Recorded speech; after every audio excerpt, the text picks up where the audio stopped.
Top of the morning, my Cadillac. Top of the morning, kinfolk. It's the Cadillac Talk Morning Show. I am your host, Macaroni, Big Tony Jones in the building. Salute to everybody watching this morning, wherever you are in the world. I say nothing but love, blessings, prayer. I hope your family's good, your health is straight, and your finances even better than I'm talking about. And if it's your first time checking in with us good folks, let me know what country, what state, what province, what street corner, what penthouse in the sky you checking in from, because we worldwide, and it's nothing but love, y'all. You know what I'm talking about? It's Sunday, World Unfiltered, you know what I'm talking about? We go into the top stories across the globe. You dig what I'm saying? Because we can't always keep it one direction. Now, we got to spice it up a little bit on the Sundays. Cross country, you know what I'm talking about? Now, what's really going on right now? We got a serious situation with hold on a second, let me make sure my monitor is good. Hold on a second, let me make sure my monitor here is good. All right, we got Karmelo Anthony, the trial of the trials, man. Right now, the poll says 63%. It was a fatal escalation, which means, I mean, listen, either self-defense or nigga, what was you doing? We're going to get into it. We're going to break it down. We got a couple other segments to get into as well. You know what I'm saying? We got situations out in Jamaica. We got situations out in Toronto. We got a situation out in the UK that's kicking up dust right now. So without me chatting off y'all ears this morning, man, because I know I can tend to do that, though. We're going to get right into the proceedings this morning. It's an open chat for us to have a good conversation, be respectful. Everybody's opinion is validated, and everybody's opinion will be heard. You know what I'm saying? I'm straight up and down like 6 o'clock, ain't 601, ain't 559, ain't picking a side, just here to socialize and have a good time. You know what I'm saying? Now with Karmelo Anthony's case, 3 days, the prosecution is resting, called all of their witnesses. Let's get down to it. Court was in session today in the murder trial of Karmelo Anthony. Anthony is accused of killing 17-year-old Austin Metcalf at a Frisco track meet last year. Prosecutors rested their case this afternoon, so the defense began calling witnesses. Cameras are not allowed in the courtroom, but Fox 4's Alex Boyer was there today and picks up the story from there. You know, it's been a very long week for everyone involved in this case. The judge chose to hold another full day of testimony on a Saturday. I can tell you that a key witness burst into tears on the witness stand, and the prosecution rested its case just before 3 p.m., calling fewer witnesses than expected. Now it's the defense's turn to present its case. Another emotional day of testimony inside the Collin County courtroom, where 19-year-old Karmelo Anthony is on trial for the murder of 17-year-old Austin Metcalf. Eddie immediately starts crying. You know, the attorney goes up there and gives him Kleenex. Court TV anchor Cody Thomas has been inside the courtroom watching the testimony. Thomas is talking about 18-year-old Eddie Parra. He was the Memorial High School student the defense maintains was the reason Anthony was at the Memorial High School tent that fateful day.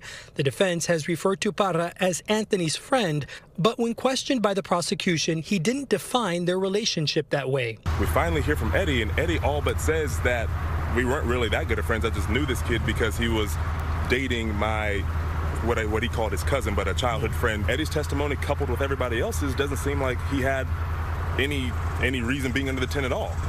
But on cross-examination, the defense showed the jury several photographs of Parra and Anthony hanging out and seemingly having fun. Parra maintained they only hung out when Anthony's then-girlfriend was around, calling her the common link between them. Defense attorney Toby Shook asked Parra to demonstrate on him how he remembered seeing Metcalf shove or push Anthony before the stabbing. But it was when Assistant District Attorney Bill Worski asked Parra to describe the deadly encounter between Metcalf and Anthony that he broke down. Then when Eddie describes it, when he lifted up his shirt and saw the hole, like he said hole, not just a wound, a hole. So that kind of gives you an idea maybe how big this wound was, this stab wound. The state's last witness was Dr. Elizabeth Ventura, the Collin County chief medical examiner who performed Metcalf's autopsy. Metcalf's parents and other family members stepped out of the courtroom prior to her testimony. Ventura showed the jury 4 photographs of the stab wound. She said the stab wound was 2 inches in length and noted it was, quote, gaping. Ventura added, 2 inches in length. All right, man, that's a serious knife. Not my first thing is gonna be this, bro. Even if you want to call self-defense, that's not where I'm going with this. All right? I'm not going if it's self-defense, if it was done on purpose. My question is, why do you have the knife at a track meet? That's all I want to know. Why did Karmelo feel the need to have the knife at the track meet? Now, this is what's going to have America divided. Because they're going to make it a racial thing. See, let me tell y'all, a lot of times niggas don't give a fuck what happened. They're going to ride with the niggas. They don't care. It doesn't matter if it was deliberate or not. They going to say he's being railroaded. We side with our partners. But we got to look at it from a realistic standpoint here for a second, y'all. I'm not rocking Metcalf. I'm not saying that either. But what I am going to say is, why did you have the knife in the first place? Second, Eddie's the lying son of a bitch. Yeah, them niggas a liar. You gonna act like you don't know the player partner and y'all hang out together and shit. Yeah, okay, cool. You have a common denominator. It's the homegirl. Don't act like you don't know the partner. Don't act like y'all wasn't cool when y'all didn't hang out with each other. I think Karmelo came there because it was raining. He saw his partner and said, hey man, I know this nigga. Whatever happened after that, shit. It's Karmelo got to explain why he had that knife. That the knife blade wound went through Metcalf's heart wall. She said the injury was not survivable and ruled the official cause of death stab wound of the chest, manner of death homicide, meaning it resulted from the intentional actions of another person. The state rested after calling 21 witnesses. Anthony's legal team maintains that the then 17-year-old acted in self-defense when he fatally stabbed Metcalf with a 3.5-inch folding knife. They have repeatedly pointed out that Metcalf was much taller and bulkier than Anthony. The jury now hearing their side of things. I talked to a criminal defense attorney not involved in this case. What they're going to want to do is have witnesses that can establish exactly what was going on, what words were said, what actions were taking place. Defense is going to want to say that this was self-defense, and they're going to want to get those specific actions and words as well. And the defense called 3 witnesses to the stand to testify before the judge called it quits for today. It's too soon to tell if Karmelo Anthony will testify on his own behalf. Keep in mind that the burden of proof is on the state. I can tell you that court resumes on Monday at 9 a.m. Fox 4 News and Yo, hold on. Before we continue. The state came through, called their witnesses, rested their case in 3 days. I believe they think they got slam dunk. No. Now up to the defense, do what y'all gotta do. We did what we had to do in 3 days. Call less witnesses than we needed to. We feel like we proved our point. Did the state prove their point? Self-defense is a serious thing because look. You brought a knife to a fist fight, essentially. Now, I don't care, the nigga might be taller than you, cool, fine. You could have just left. Remind me now, you could have just left the tent. Now your team's 10, you could have just left. Maybe you didn't want to get punked off, like, hey man, y'all ain't gonna punk me. But it's not your tent. I don't know how you can call self-defense when you tell somebody, hey man, if you try me, I'm gonna hurt you. I don't know if that's self-defense. Sound like a threat to me. Those sound like threatening words. If you try me, I'm gonna do something to you. That sound like a threat. Because they haven't tried anything yet. Does a push validate you doing what you did to the partner? Can the defense prove that? To me, the angle is, yo, nigga, first of all, you gotta prove why a push validates a stab to the chest.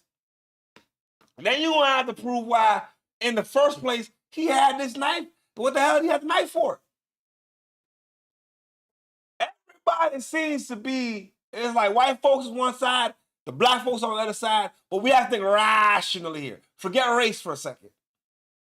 See, the reason why they don't even have no black jurors on a part of the jury, because niggas don't want to have to send another one of us to prison.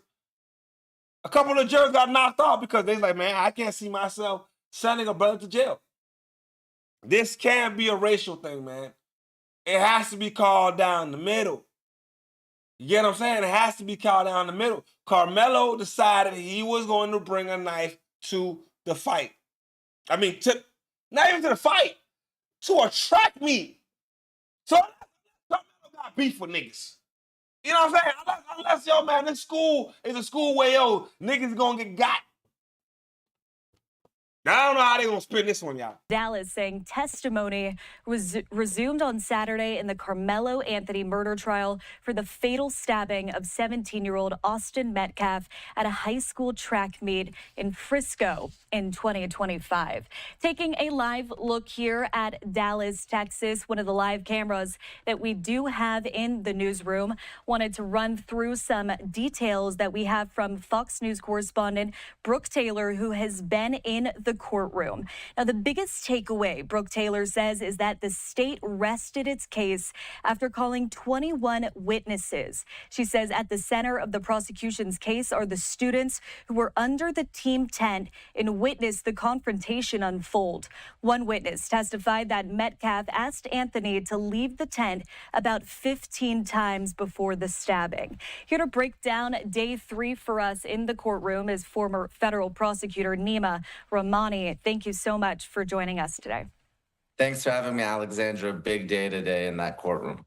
Absolutely. And as I was just saying, the state rested its case after calling just 21 witnesses. That's short of the expected number of witnesses that people expected to be called in the courtroom. Nima, if you will, take us into the minds of the prosecution team. What goes into the decision to rest your case? So certainly in a case like this, you want to make sure that you have all or almost all of those percipient witnesses testify. A lot of them saw this interaction unfold, and some of them provided very helpful testimony for the prosecution. Now, we are seeing the defense start their case in chief, and they are putting on some of their own witnesses, and I would say that some of their best witnesses seem to be some of the first witnesses. But really, the facts here aren't necessarily that much in dispute. It's more of a question of, was this use of deadly force appropriate? And under Texas law, and in most states, deadly force in self-defense is only legally appropriate if the person using the force, in this case Karmelo Anthony, is at imminent risk of death or serious bodily injury. And I don't think Karmelo was at serious risk of death. What the hell was Metcalf gonna do this? At worst, they would have got into a fight. Metcalf bigger than you, man. You probably would have lost the fight. A fair one, you probably would have lost the fair one. But I don't see in no time a scenario where your life was in jeopardy for you to have to do what you did. I don't know how the defense is gonna spin this, bro. I cannot see anywhere, anyhow, where this doesn't end up Karmelo is doing life in prison. I'm not gonna lie to y'all. I tried my hardest to see it from the other side, because I'm straight up in there like 6 o'clock. But the other side has to prove. So what? The defense got a long, steep hill to climb. I'm not gonna lie to y'all. That nigga came in 3 days, said we done it. That's it. Go. 3 days, nigga.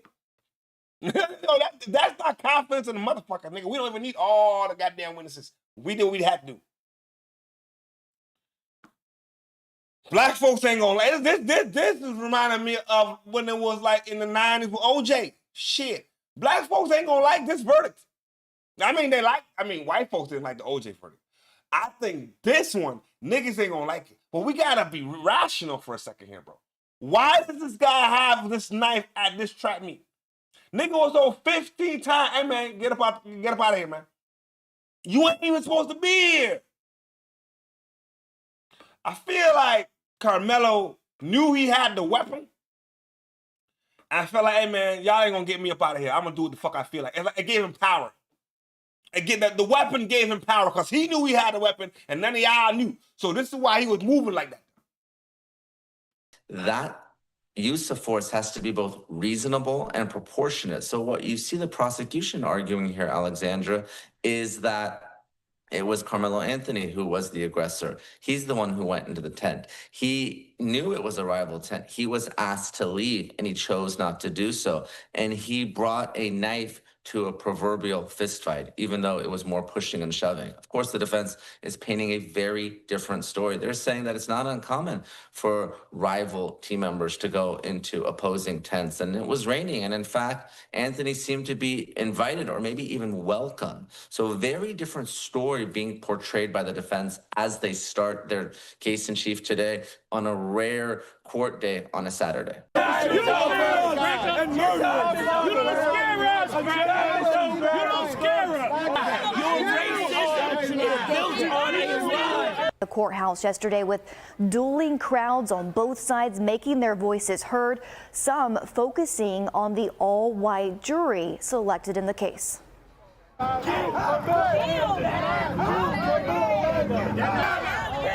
all-white jury kind of does spark me kind of like, yo, I thought it would be a jury of your peers.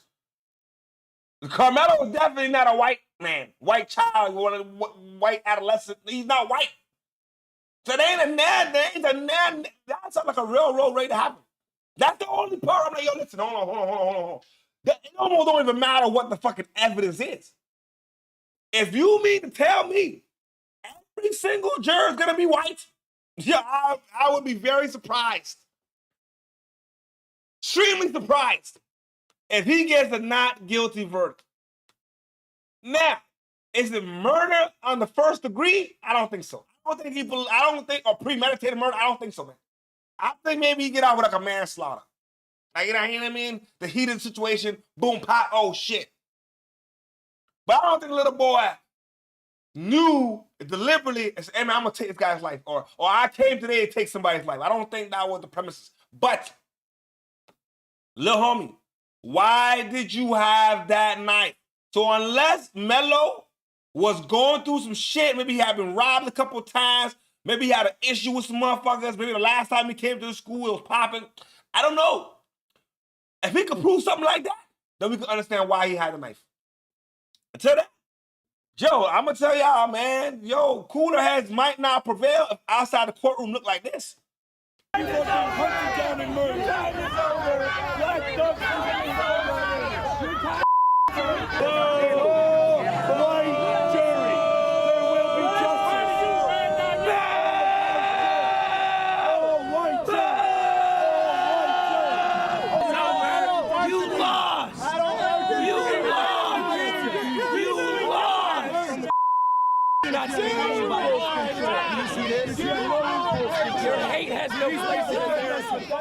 So there is a political. Yo, well, I'm gonna go off on the limb. Hold on, let me make sure my mind is good. All right, I'm gonna go off on a limb, and I'm gonna say this, right? Hold on. All right, cool. I'm gonna go off on a limb, and I'm gonna say this, man. However it goes down, this trial is going to divide the nation. Niggas are gonna be pissed off if he has to go to jail because they want justice for Melo. But what are we talking about? You brought the knife there. You stabbed the partner when it could have just been a fist fight. Nah, unless it was like a whole bunch of niggas and him, but the one-on-one. I highly doubt Metcalf, Austin. I highly doubt that Metcalf, if he had known that you had a knife, he wouldn't have tried you. I could almost tell he wouldn't have tried you. I don't think that brother, if he had known what you had in your bag, is going to sit there and be like, God, I'm going to try this dude. Nah, I think they would let you sit in the tent and go call one of the teachers. That's what I think they would have did. But what's another case? Where the fuck was the fucking the coach? That's what I want to know. So all these kids was under the tent by themselves, no coach, no teacher, no nothing. Where was the teacher? Where's the coach, man? That's what I want to know. Where was the coach? All these little niggas underneath the tent to something like this happen and there was nobody there to chaperone to even de-escalate the situation? All right, man, hey, man. We gonna stay up to date, but by the looks of it, if the prosecution settled their shit in 3 days, hell, the defense got themselves a steep hill to climb. Court returns tomorrow. I should know. Yeah, tomorrow. Today's Sunday. Court adjourned back again tomorrow. And we going back on topic Wednesday. All right. Oh, man. We got a situation in the UK, man. All right, Henry is the brother's name. Okay? There's a problem with mass immigration, number one. Now they gonna make it a big thing with the Sikh because the Sikh brother took him out. I got a lot of Sikh friends. They're a peaceful crew. They're not the kind of guys out here that, you know what I'm saying? Not, for the most part, Sikhs are good-hearted people, man. This brother does not do justice for the Sikhs. But the bigger picture is the racism, reverse racism in the UK. When all these migrants are coming over, now all of a sudden, when they do something wrong, you almost don't want to call them out because you don't want to seem like you're a racist. So now, are white folks under attack in the UK? Are they under attack in Canada? Are they under attack in the US? Because they be saying, man, the West is falling. Uproar in the UK after the release of disturbing police body cam video.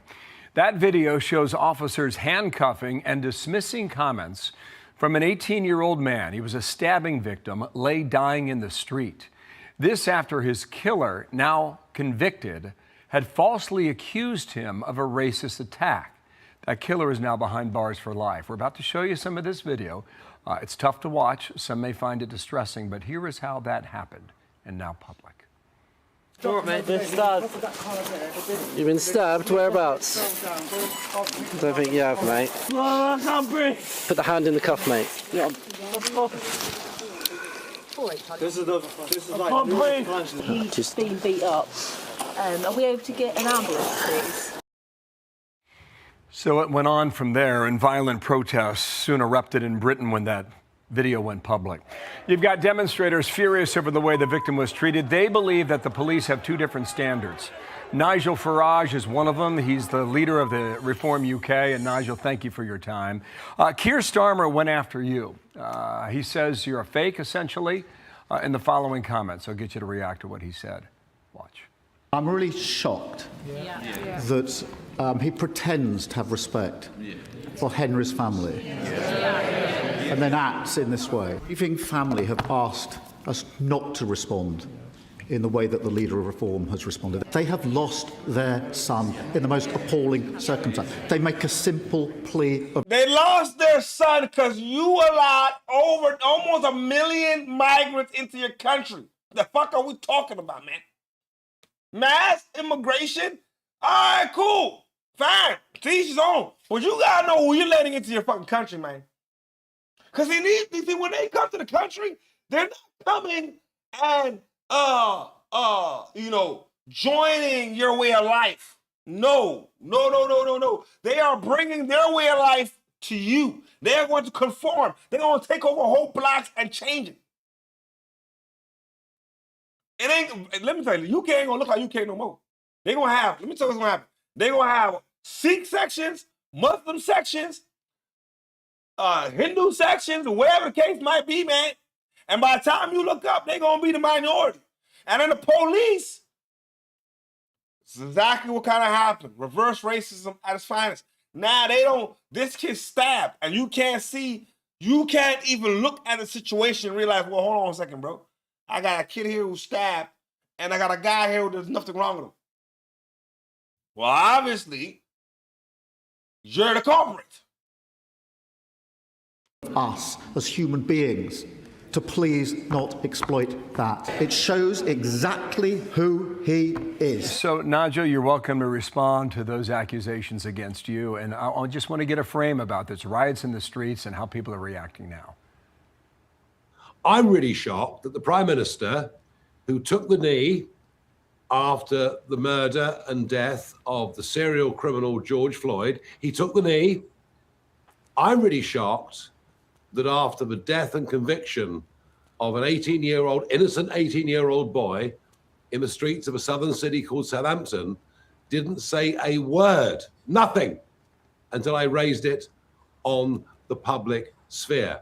He is a left-wing human rights lawyer who believes in positive discrimination, who believes in DEI, and who has accepted that the police in my country now treat white people differently to black people. And I believe that is a road to ruin. It explains the behavior of those police officers when that poor boy lay there dying. They were more scared of being accused of not dealing with a charge of racism, alleged racism, than somebody literally dying on the floor. And I tell you this. At what point, listen very careful to what he said. White folks now, black folks are being treated better than the white folks, the colored folks. So the police came, and all of a sudden, man, they more worried about being called a racist than helping the white brother.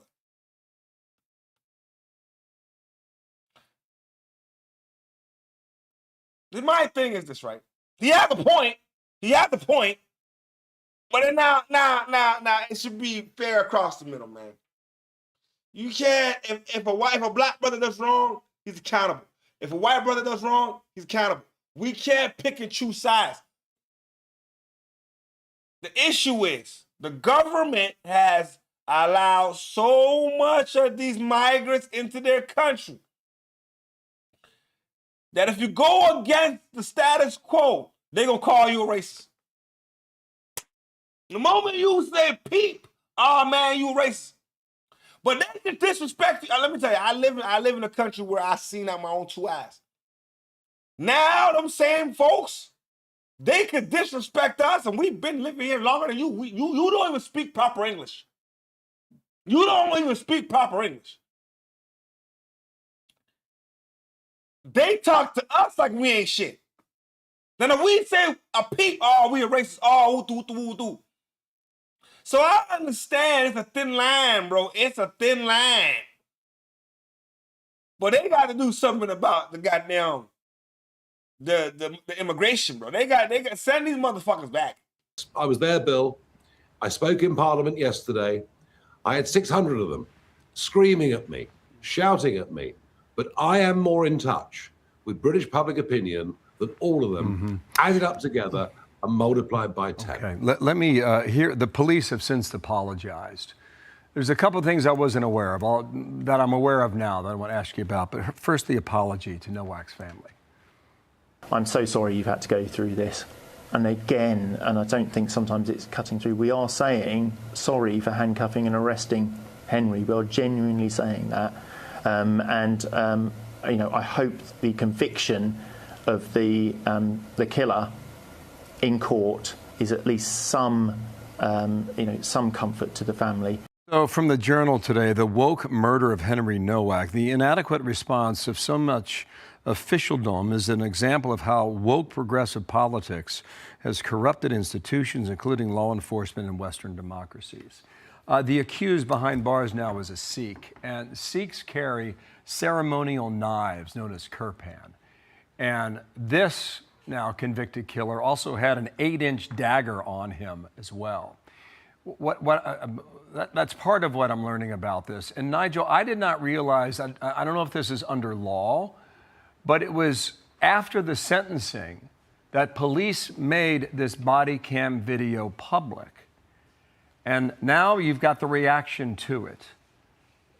Why does it take so long for people to see what we're watching here? Because the authorities cover this up. They don't want it debated. In fact, anyone that dares question this gets labelled by our Prime Minister as being far right, whatever that is supposed to mean. Okay, now I'm sure some people will see.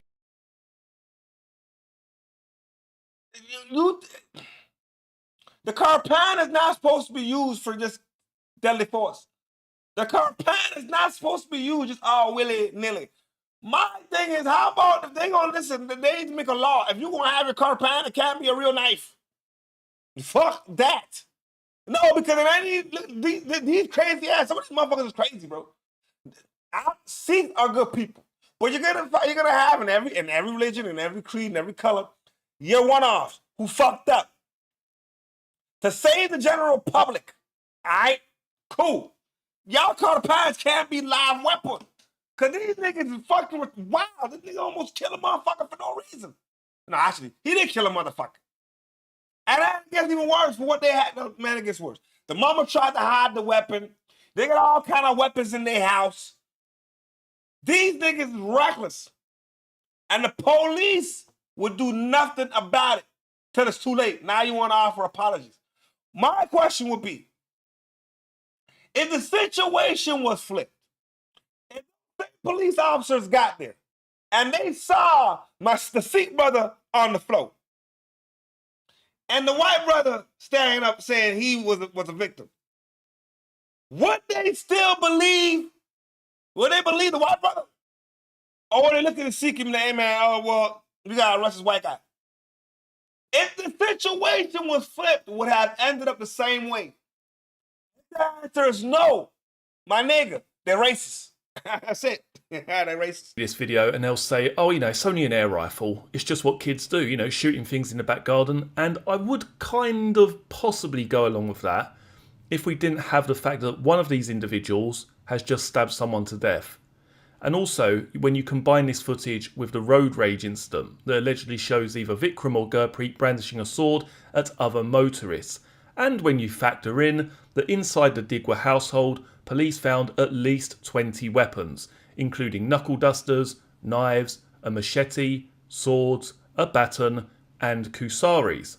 And interestingly enough, Gurpreet, the brother, he's currently facing charge of possessing a prohibited weapon, none other than an air rifle. Sounds like the family was going to war. Yo, this was allowed. Niggas got brass knuckles, this thing, that thing, machetes. For what? The police, see the video you saw, the neighbor took that video, has sent it to the police. They act like they ain't never gotten the video. They don't know what the fuck going on. Neighbor said they didn't do shit about it. If they're not careful, I'm not saying all Sikhs are bad people. Sikhs are good people. It's like when they try to say, oh, Muslims are bad people. I'm not going in that direction, bro. No. Is there a fuck up in every scenario? Yes.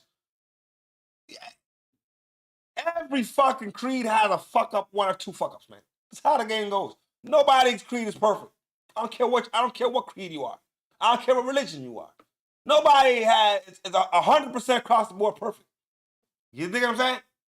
But the immigration problem is a problem. I ain't gonna lie. You gotta be careful who you let in. Cause they gotta accept your culture, not change it. Or you hold them to the same standard you hold the rest of the citizens. You can't have these motherfuckers come in here and they can do whatever the fuck they want to do. Then when they doing some fucked up shit, you don't want to be called a racist? No, if it's fucked up, it's fucked up. See? Wrong is wrong, right is right. That ain't got nothing to do with racism. You know what I'm saying? This is my opinion. Wrong is wrong, right is right. That ain't got nothing to do with racism. Then white cops should have came and saw the situation and said, whoa. He stabbed, ain't nothing wrong with this nigga. Until we figure it out, send him to the hospital, put this nigga in handcuffs just in case. Called detainment. You gonna be detained, you going to the hospital because you fucked up. You know what I'm saying? Until we figure this shit out. Simple. How are we cuffing the nigga who can't even breathe? God, my God, yo, bro. Man, oh man. All right, we're moving on with the next segment. We're going to Toronto, man. We got a not guilty verdict, and I can't understand how they came to this equation. But we got another immigrant who does not have his papers. It's a theme here. Why are all these motherfuckers who are not citizens in the country causing all these problems. Who do we look at to blame? Not the government for letting all these gualas into the country? Harold Santana Simon's defense lawyers leave the courthouse escorted by police officers around noon on Friday. An hour earlier, a jury found their 29-year-old client not guilty of second-degree murder, the verdict setting off an angry outburst by some people sitting in the gallery. After the jury foreman said not guilty to count one second-degree murder, the family of Roxburgh Carpino looked shocked. The judge asked for clarification, and the foreman repeated not guilty. Harold Simon, who was standing in the prisoner's box, then sat down and put his... Yo, for the judge to ask for clarification, I mean, even the judge was shocked. They said, yo, not guilty. He's like, what? Can you repeat that? Can I get a clarification? Oh, yeah, not guilty, as in he didn't do it. The fuck are we talking? Even the judge himself. Yo, my nigga. Wait till we get to the particulars, man. Face in his hands as friends and family of Roxburgh Carpino began yelling and screaming. The Crown argued that Harold Simon let himself into his ex-girlfriend Santori Kamara's apartment near Eglinton and Dufferin at 5 a.m. on May 11, 2024, after learning that she was texting with other men. Kamara had blocked him on her phone. The Crown argued Simon was annoyed when he got to the bedroom and realized Roxburgh Carpino was staying over. The Crown said when the 20-year-old friend would not leave, Simon, fueled by jealousy and anger, put a gun to her head and pulled the trigger because he wanted to kill her. Roxburgh Carpino's DNA was found on the muzzle of the illegal handgun. After the shooting, Simon ran off and tried to hide. He was arrested in a high-risk takedown later that day. Police found the loaded firearm. By the end of the trial, defense lawyers conceded Simon was guilty on 2 other counts he was charged with: possessing a prohibited firearm and occupying a motor vehicle knowing there was a prohibited firearm. In its closing address, the defense told the jury Simon went to his ex-girlfriend's apartment that night to reconcile and have sex, and said he was no longer upset. Simon testified when he arrived, things escalated, and the ex-girlfriend pulled out his loaded handgun that Simon kept in the girlfriend's bedside dresser for protection. Simon testified when he tried to disarm her, the gun accidentally went off. He said he panicked afterwards, which is why he fled. A sentencing hearing for Simon on the 2 gun charges has yet to be scheduled. Simon is facing a deportation order upon completion of his sentence, given he has no status here in Canada. Catherine McDonald, Global News. Well, I don't know, man. It's your weapon. Somehow, some way, that's a far-fetched story, man. Why would she take the weapon to try to do what to you? Unless she's trying to get you out of the house, but it's not her weapon. I'm very confused at that one, though. I'm not gonna lie. I'm very confused at how they came to that conclusion. You tried, they must have had some kind of forensics that proved that the shot went off a certain way you know what I'm saying? That the shot just went off randomly. They had to have some kind of forensics in order to come to that conclusion. Because in my opinion, you came there unwarranted. Y'all was arguing about shit, so there's a motive. But you didn't bring the weapon there, though. The weapon was already there. So I can say that, you know what, at least the weapon was there. Wasn't like you brought the weapon looking for the problem. For whatever reason, the homegirl was there. I don't fucking know why the homegirl was there. What I'm going to say, though, this is why these little girls, these little heifers nowadays got to stop the bullshit. Look what happened now. Because you texting niggas, you dead. That's what we talking about. Oh, shit. Hold on a second, man. Let me pop this back in. There we go. All right, give me a second. Let me pop this joint back in, man. I think I hit the table a little too hard and the shit snapped the fuck out, man. All right, here we go. Hold on. Right. All right, click in right here for me. There you go. All right. Because you texting niggas, yo, now you not alive. The fuck are we talking about, man? If you can't handle just being with somebody, she can go south, bro. That's all I'm saying. I'm not saying she deserved to get popped because, you know what I'm saying, she was talking to other niggas. That's not what I'm saying. But yo, look what talking to other niggas cost you. Your life. You're dead. Because you want to talk to other niggas. What the fuck are we talking about? And then the niggas that walk, he's not no murder. The only thing they got on him is the weapon. Yo, nigga. What? Now the question is, what was it worth it? Was it worth texting other niggas? Nah, bitch, you should have stayed in your corner. If you knew that you didn't want to be with the nigga, you should have left. I feel no remorse when girls do shit like that. I'm not gonna lie to you. I don't what you want, man. I feel no remorse for when a girl does out of pocket shit and then the shit goes south. I don't give a fuck. You call that on your fucking self. You know what I'm saying? And now Simon gonna walk. You know, nigga? Simon walks.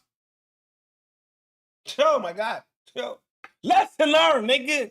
Lesson goddamn learned. Shit. All right, here we go now. I gotta move on. We got a rookie cop. What you're about to see is horrific. But my question is, not so much the brutality. I mean, the brutality is fucked up. Would the situation be the same if there was no ring door cam footage? If we don't see this on this door cam right here, is the situation the same? Is the result the same? Is the responsibility the same? I don't have a warrant. I don't have a warrant or it's in the house. What are you doing? I don't have a warrant. What's that in the house? Let go! Let go! I don't have what? Let go! I got him! You bring them people! No, hold on. Put your hands behind your back. I don't have a warrant or anything. Excuse me, sir. No. In Shelby, North Carolina, this officer beat a woman right in front of a doorbell camera. No, wow, excuse me. You wrong for that. No, excuse me, sir. Like, put your hands behind your back. Put your hands behind your back. Excuse me. Hands behind your back. No, go operate. Even though he's the fucking wrong, he's a fucking prick for that shit, bro. Solid punches. She can't even protect herself. Why? To me, those are coward cops, man. Those are people like that, yo. The moment they put on a uniform, they feel like they can do whatever the fuck they want, and then they antagonize and bully fucking girls. My only thing is, why don't you just put your fucking hands behind your back? The fuck, man? You got a warrant. I don't have a warrant. All right, well, let them fucking cuff you. They figure it out. When he's wrong, hey, you might have a lawsuit. Fucking knows. You will have a lawsuit regardless, but at least you and I will take all the fucking, you know what I mean, getting beat the fuck down. You know what I'm saying? If a nigga say you got a warrant and you believe you don't, let them cuff you. They're going to do the investigation. They're going to find out they got the wrong person. That's what it is.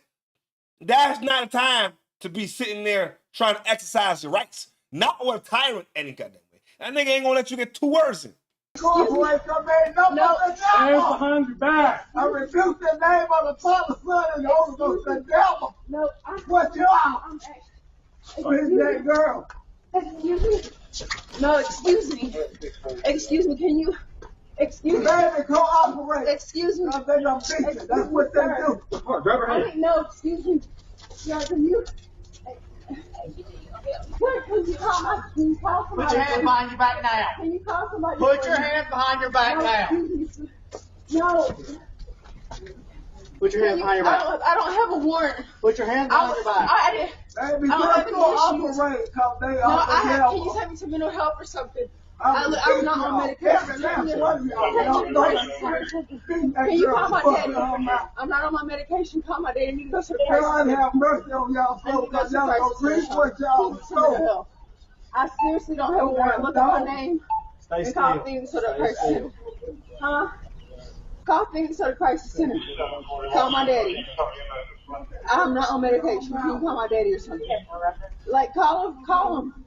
Excuse me, can you pick up the phone and call crisis center on my daddy? Excuse me. Here's what we know pertaining to this case. The officer seen in that video beating the brakes off a woman was Carson Hyder. He seems like a proud little boy. Here is Carson Hyder today. His mugshot, for everyone to see, was posted by local outlet WSOCTV.com. Effective 8:30 this morning, the officer involved in this incident has been terminated from employment with the Shelby Police Department. In addition, the findings of our administrative investigation have been turned over to the North Carolina State Bureau of Investigation. God damn, what the hell did he do with her face? Jeez, God, Carson, what the fuck is wrong with you, man? Holy shit, yo. They got rid of him. Great, kumbaya. But would they have done it if there was the door cam footage? That's what I want to know. If we don't have the footage, the nigga could have spun it however the fuck you wanted to spin it. And then what he had, if there was, would it be the same accountability if the footage was not there? That's what I want to know. Because clearly, yo, Nick, that was excessive force. The lady wasn't going to do that.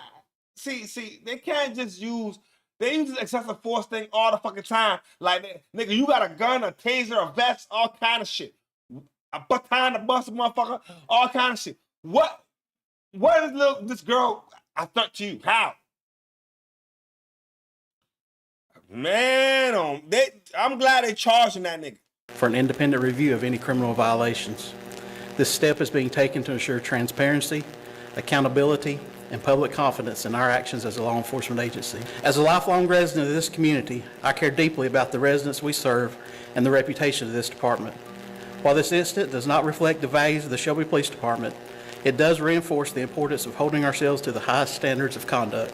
While yesterday's incident was disturbing and is still raw and difficult to understand, today marks the beginning of a path forward to repair the damage that has been done.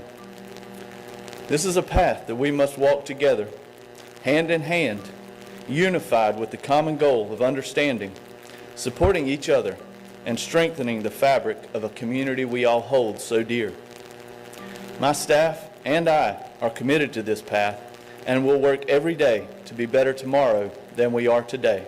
Hyder, who is 22 years of age, has been charged with just a single count of assault, inflicting serious injury. He would turn himself in to the Cleveland County Detention Center and was released on $10,000 bond. That is via the North Carolina State Bureau of Investigation. This came after he was fired from his post when the video hit social media and just simply exploded online. The family of Cherry Moore, who is 34 years old, told ABC News, "We just want the right thing done. And I think the first right thing is that he be charged. Once he's charged, then we can move forward. We're really hurting here." Moore would initially be charged with misdemeanor breaking and entering, resisting arrest, and assault on a government official. They would be dropped because of course they were. Oddly enough, the two had a separate run-in last year. Court records would show Cherry pled guilty to resisting an officer that involved, you guessed it, Hyder. Attorney Benjamin Crump would tweet, "The Shelby, North Carolina Police Department officer captured on doorbell camera punching a woman during an arrest has been fired. While termination for this officer's actions is an important step, it does not erase what the community witnessed. No one should have to fear excessive force at the hands of those sworn to protect and serve." Tonight with developing. Let me tell y'all, man. The officer and the young lady had history. They ran into each other before. So he's probably tight, don't like the motherfucker, you know what I'm saying? She obviously is not all there. She's talking about she's not on her meds, you know what I mean? So she's not all there. She does not deserve to get beat up, though. The officer, I feel like, what kind of charge is that? I think they're gonna give him a harder charge. I would have never gave him a $10,000 bond. Let him sit in jail for a little bit. Y'all do it to niggas all the time. I don't mean niggas like black folks. Y'all do it to the general public all the time. We're a mediocre shit, and you blow up the proportion. Something small, you make it a bigger crime. And I have people sitting in the box till trial. Let them sit in the fucking box. You fired. Cool, great. Let him sit in the box. I don't even think they would have fired the brother. Let me know what y'all think. If the footage did not come out, there's no footage, there's no way. I highly doubt it. A lot of cops get away with shit when there's no footage. And how ironic, though. Where's the body cam? Ain't he supposed to have his body cam on? Ain't all of them supposed to have his body cam on? I'm just throwing that in there. Where's the body cam footage? How come we only seeing, luckily the neighbor, whoever the fuck that shit was running, and we got to see first-hand eyewitness what kind of police officers that they got in their precinct. Terrible work. Great job of firing the man after the shit blew up. But in all fairness, if they didn't see it, how would they know? His word against her word. You know what I'm saying? The other two officers, the black officer that pulled up wasn't going to tell on a 22-year-old, even though he knew he was fucked up. I don't think the black officer that first pulled up was going to do anything. He's a little bitch too, if you ask my opinion. They should lock him up too. The fuck are we talking about? You see right is wrong, right is right, wrong is wrong. You see him fucking up. You don't even step in to help the sister. Should lock his ass up too, man. Which brings us to the final segment of the day. We going across the water. A young lady in Granville, Jamaica, you know what I'm saying, was unalive. Now, the police is now under arrest for murder. I had to blur it a little bit to, you know what I mean, to comply with YouTube guidelines. All right? Now, we're going to break it down. At first, when I saw it, I said, whoa, the fuck, nigga. But it's not always what it seemed like, because there's always two sides to the story. You know, we ain't straight up and down like 6 o'clock. I'm straight up and down like 6 o'clock. Ain't 6 to 1, ain't 5 to 9. But some motherfuckers pick a side. You know what I'm saying? I ain't picking a side. I always see both. News out of St. James, where outrage is intensifying following the fatal police shooting of a woman on Sunday. The incident was caught on CCTV footage. Now, while we have removed any graphic content from the CCTV footage to comply with YouTube's community guidelines, the video may still be tough to watch for some viewers.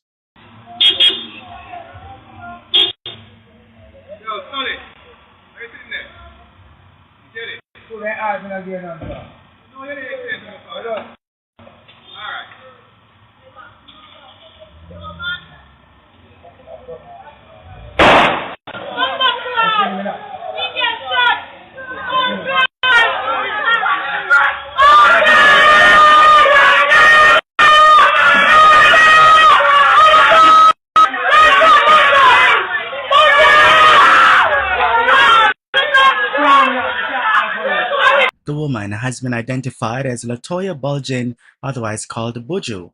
Residents say Miss Bulgin was on her way to a protest in downtown Montego Bay following the death of 17-year-old TJ Edwards, who was... If I'm analyzing the footage, police officer was standing directly in front of you. The first thing I saw he's standing right directly in front of you. Seemed like some kind of stop is going on here. Okay? Why did you close the door and start driving? Unless you're going to run over the nigga. The first thing that gets in my mind is, where was she trying to go? You are right now being detained, looks like. So you can't drive off. Is the reaction of the cop necessary? He took one shot. Hey. It wasn't overkill. It wasn't like he kept letting off rounds. It took one pot, that's it. You understand what I'm saying? I give him that. My thing is, though, what and why was she running? That's the only thing I thought to myself. Where was she finna go? All right, you're going to a rally. You know what I'm saying? Cool, I get it. But, you're being apprehended right now. The police is around the car. It means like there's something going on. I don't think you should be allowed to leave yet. Allegedly shot and killed by a member of the security forces last Sunday on Mother's Day. This is video following that incident. He would just turn 17. He would they walk with on the road, then say hold up in hand. He would hold up in hand. He would have one little ski mask. A little boy, you understand? Alright, see what she just said? The youth had a ski mask on, one little kid. Why the fuck you got a ski mask on? The fuck are we talking about? See, that's the problem with this with the culture, man. I don't give a fuck if they got shiesties on. Take the shiesty off. If I'm a police officer, you got a ski mask on coming down the road, I don't trust nothing coming out your mouth. Cause why you got a ski mask? In Jamaica, it's hot as fuck. We on an island where it's hot as fuck. But you got a ski mask on? You think in my right mind I'm gonna look at you like, oh no, well, he might not have nothing on him. Hey man, hey.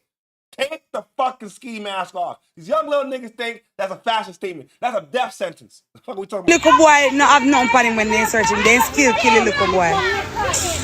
While speaking with residents, Member of Parliament for St. James at West Central, Marlene Malahoo Ford, says the incident, quote, is not right.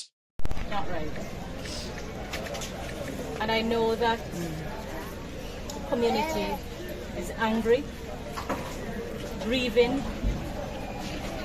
and searching for answers. The good thing is that the investigation is being assisted by camera footage.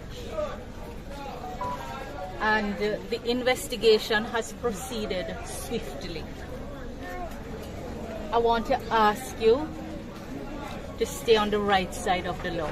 Turning now to a major development in the controversial shooting death of 45-year-old Latoya Buju Bulgin in Granville, St. James. Bulgin was reportedly transporting residents to a protest over the fatal police shooting of 17-year-old TJ Edwards, which had occurred in the community a week earlier when she allegedly became involved in a confrontation with a policeman. The video showed Bulgin seated behind the wheel of this Toyota Voxy after the vehicle was reportedly stopped by the police due to expired registration.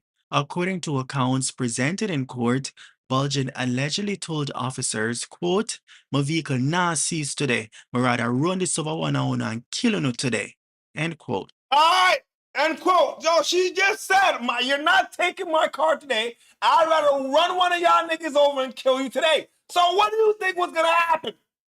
If this is what she said verbatim, yo, that's a threat. You're in a vehicle. That's a threat. You just said you're not taking my car. I'd rather run you over. What do you think's gonna happen? What do you think's gonna happen? See, this is what I'm saying. Sometimes we can't just jump the gun. It's two sides to every story. If you didn't hear the 559, how are you 601? If you didn't hear 601, how are you 559? You got to be down the middle. Lady just said she was going to run a nigga over. What was he supposed to do? Get out the way? What the fuck are we talking about, man? I mean, he could have got out the way. He could have just moved out the way, let her go where she wants to go. But that wasn't a part of his psychology. I'm just saying. Same way with the little homie. I'm not saying what he did was right. But if you're not armed, you have no weapon, why do you have a ski mask on? For fashion? That's not a fashion statement. No. Don't follow the follow. See what happens when you follow the follow. Not a fashion statement. Niggas walking around with shiesties. Yo, nigga. In the summertime heat in Jamaica. God damn. Police Constable Andrew Wilson has been formally charged with murder and made his first court appearance on Wednesday. The constable appeared before the St. James Parish Court for a bail hearing. However, after hearing arguments from both sides, the judge denied his application. Wilson was remanded in custody until June 16. During the hearing, prosecutors argued that Wilson could potentially interfere with civilian witnesses and questioned whether the circumstances supported a claim of self-defense. The court also heard that several key documents remain outstanding, including ballistic reports and additional statements linked to the CCTV footage. In denying bail, the judge cited concerns about public order and the sensitivity of the case, which sparked. That's where we stop the segment today. No bail. Might have to sit in jail until we figure it out. I'm gonna go by a stretch, man. The fact that she had the audacity to say, y'all not seizing my car today, I'd rather run over one of y'all and kill y'all. That's self-defense. Because I was standing directly in front of the car. Directly in front of it. So what you trying to run me over? That's how I look at it. To me, that's a self-defense. I mean, I'm not gonna lie. Like, you know what I'm saying? The lady should have calmed the fuck down. Where the fuck was going on? Let the police do their investigation. I don't know what kind of police is out there in Jamaica, man. I'm not there. I don't know what's going on. But,